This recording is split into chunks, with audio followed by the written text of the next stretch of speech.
আসসালামু আলাইকুম। আজকে একটা বিষয় নিয়ে আলোচনা করব, সেটা হচ্ছে আপনারা সোশ্যাল মিডিয়ায় দেখবেন যখনই জামাত ইসলাম কেন্দ্রিক কোনো পোস্ট অথবা কোনো ভিডিও আসে তখন, বা কোনো ধরনের প্রচারণার কাজে যাওয়া হয় তখন এক শ্রেণীর মানুষ আছে যারা বলতে থাকে যে ক্ষমতায় যার লোক।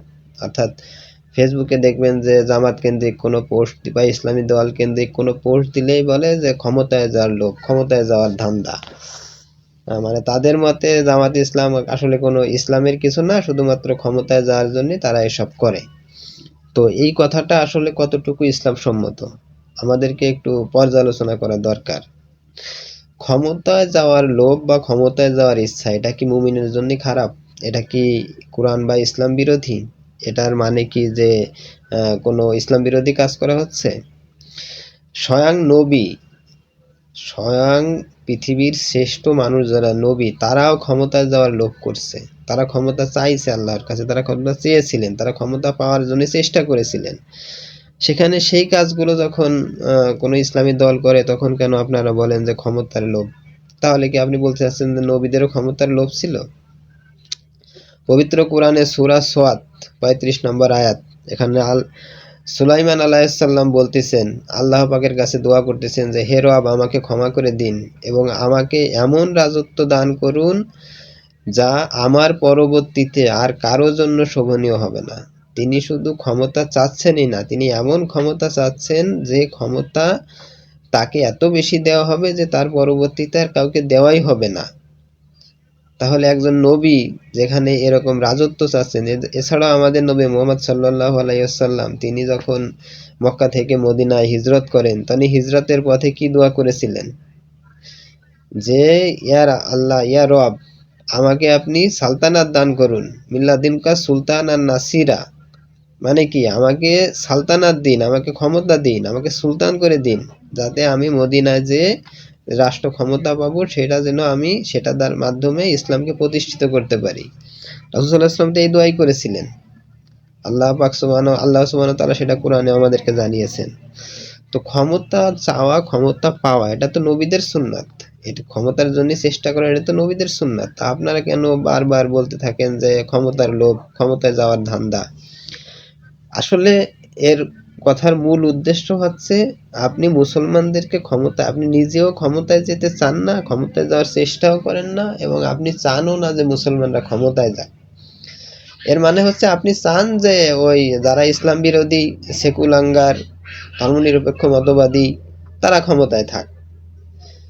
জামাত ইসলাম কেন ক্ষমতায় যেতে চায়? এই পৃথিবীতে আপনি যখন কোনো মতবাদ, কোনো চিন্তা, কোনো আদর্শ প্রতিষ্ঠা করতে চাইবেন, তখন আপনার ক্ষমতার কোনো বিকল্প নেই। আপনাকে এটা প্রতিষ্ঠিত করতে হলে আপনাকে অবশ্যই অবশ্যই ক্ষমতায় যেতে হবে। আপনি যদি চান, আপনি মনে করেন যে আপনি একবারে বাংলাদেশের সবথেকে ভালো আলেম, সবচেয়ে বড় মসজিদের ইমাম। এখন আপনি চান যে আপনি একটা মতবাদ প্রতিষ্ঠা করবেন। ধরুন আপনি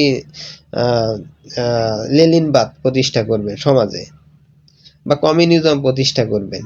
এখন আপনি একজন ইমাম, সবথেকে ভালো মানুষ, আপনি কি করতে পারবেন?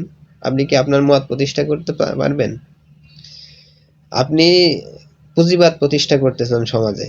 এখন আপনি একজন বড়, সবচেয়ে ভালো মানুষ, বাংলাদেশের সবথেকে আদর্শবান মানুষ, সবচেয়ে বড় মসজিদের ইমাম। তা আপনি কি করতে পারেন? আপনি এটা প্রতিষ্ঠা করতে পারবেন? পারবেন না। কারণ আপনাকে যে কোনো মতবাদ হোক, সেটা ফ্যাসিজম হোক, সেটা ধর্মনিরপেক্ষ মতবাদ হোক, সেটা কমিউনিস্ট মতবাদ, অথবা যে কোনো মতবাদ, সেটা প্রতিষ্ঠিত করতে গেলে আপনাকে অবশ্যই সেটা যে জায়গা থেকে প্রতিষ্ঠা করা যায়, অর্থাৎ ক্ষমতার সর্বোচ্চ শিখরে পৌঁছাইতে হবে। যতক্ষণ আপনি ক্ষমতার কেন্দ্রে পৌঁছাইতে না পারবেন, ততক্ষণ পর্যন্ত আপনার পক্ষে আপনার মতবাদ, আপনার চিন্তা চেতনা প্রতিষ্ঠা করার কোনো সুযোগ নেই। বাংলাদেশ জামাত ইসলামী ক্ষমতা যেতে চায় অবশ্যই, এটা নবীদের সুন্নাত। নবীরা ক্ষমতায় যেতে চেয়েছেন, ক্ষমতা চেয়েছেন। কেন যেতে চায়?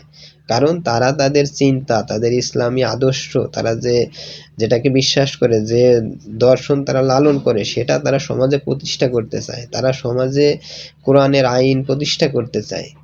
এবং তারা এটা করতে যে বুঝতে পেরেছে যে এটা একমাত্র সম্ভব সমাজের সর্বোচ্চ স্তর থেকে, কারণ যেখান থেকে সমাজকে রাষ্ট্রকে নিয়ন্ত্রণ করা হয়, যেখান থেকে আইন প্রণয়ন করা হয়, তো আপনি যদি কোরআনের আইন প্রতিষ্ঠা করতে চান, তা আপনি যেখান থেকে আইন প্রণয়ন করা হয় সেই জায়গায় যদি পৌঁছাইতে না পারেন, তাহলে আপনি কিভাবে কোরআনের আইন প্রতিষ্ঠা করবেন? আপনি মসজিদের মেম্বারে বসে কি কোরআনের আইন প্রতিষ্ঠা করতে পারবেন? আপনি তো তা পারবেন না। আপনি যখন বলেন যে আপনি ক্ষমতায় যেতে চান, তার মানে আপনি ক্ষমতায় যেতে চান না, তার মানে আপনি চান না যে সমাজে কোনো ন্যায় অন্যায়ের প্রতিবাদ হোক, এটা আপনি চান না। আপনি চান যে যেভাবে সমাজে খারাপ লোক দুষ্ট লোক অন্যায় করতেছে এটা করতে থাক, অর্থাৎ এই সমাজে ভালো কিছু হোক, কোরআনের আইন প্রতিষ্ঠিত হোক, ইসলামী রাষ্ট্র কায়েম হোক, এটা আপনি চান না।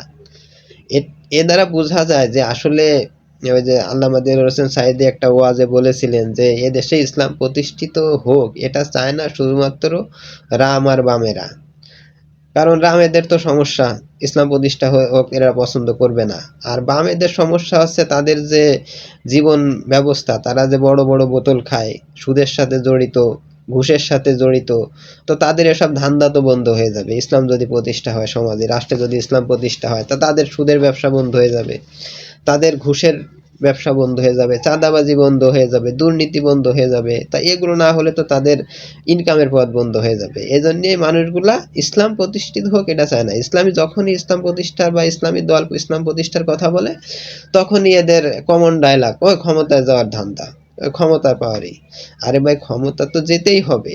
আপনি যদি ভালো কিছু করতে চান তাহলে আপনাকে ক্ষমতার কেন্দ্রেই যেতে হবে, এটা ছাড়া আপনি ভালো কিছু করতে পারবেন না। পৃথিবীতে কেউ কখনো তার মতবাদ প্রতিষ্ঠা করতে পারে নাই যতক্ষণ পর্যন্ত সে ক্ষমতার সর্বোচ্চ শিখরে না পৌঁছইছে। সুতরাং জামাত ক্ষমতায় যে কি করতে চায় সে এরা জামাত ইসলাম সেটার প্রমাণ দিয়েছে। তারা যখন বিএনপির সঙ্গে ক্ষমতায় ছিল, তারা দুই তিনটা মন্ত্রণালয় চালাইছে কোনো ধরনের দুর্নীতি ছাড়া। জামাত এটাই প্রমাণ করে যে তারা ক্ষমতায় যে দুর্নীতি মুক্তভাবে এই দেশটাকে পরিচালনা করতে চায়।